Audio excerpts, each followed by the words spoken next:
ملک میں لوگوں دستور اسلام تراز جماعت اسلامی ادارے قائد کے رہنما اقبال آزاد صاحب سے ملتمس ہوں وہ اسٹیج پر تشریف لائیں اور جلسہ عام سے مخاطب ہوں جناب اقبال آزاد صاحب۔ اعوذ باللہ من الشیطان الرجیم بسم اللہ الرحمن الرحیم۔ دیر کے قائدین کریں گے میں اللہ تعالیٰ کا شکر ادا کرتا ہوں اور آپ کا شکریہ ادا کرنے کے لیے آیا ہوں کہ تمام دوستوں کا بہت بہت شکریہ جو کہاں تشریف لائے، اور اس کے بعد اللہ تعالیٰ کا شکر ادا کرتے ہیں کہ اللہ تعالیٰ نے ہمیں مسلمان بنایا اور اس کے بعد ہمیں امت محمدیہ میں صلی اللہ علیہ وسلم میں پیدا کیا،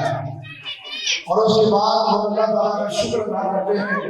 کہ اللہ تعالیٰ نے ہمیں جماعت اسلامی جیسے تنظیم کے ساتھ وابستہ کیا، اور آج ہم یہ بھی کہنا مناسب سمجھتے ہیں کہ اس کے بعد ہم جماعت اسلامی کے قائدین جب سے جماعت اسلامی بنی ہے اور آج تک ان قائدین کا شکریہ ادا کرتے ہیں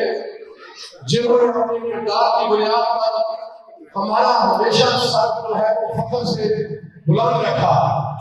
آج اس بے حسی کے دور میں، کرپشن کے دور میں، لوٹ مار کے دور میں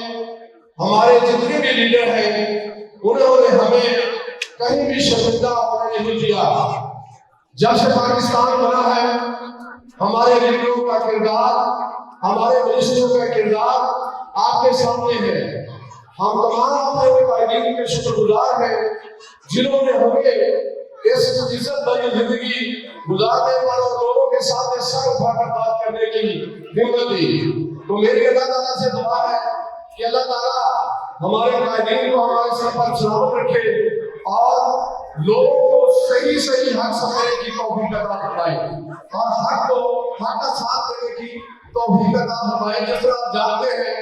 کہ اس بے حسی کے دور میں جماعت اسلامی امید کی کرن ہے، اور اس امید کی کرن کو روشن کرنے کے لیے آپ لوگوں کا ساتھ چاہیے۔ آپ لوگ 8 فروری کو ترازو پر مور لائیں اور اس پاکستان کو اس کرپشن کے جو ماحول بنا ہوا ہے اسے نکالنے کے لیے جماعت اسلامی کا ساتھ دیجیے۔ تمام دوستوں کا بہت بہت شکریہ۔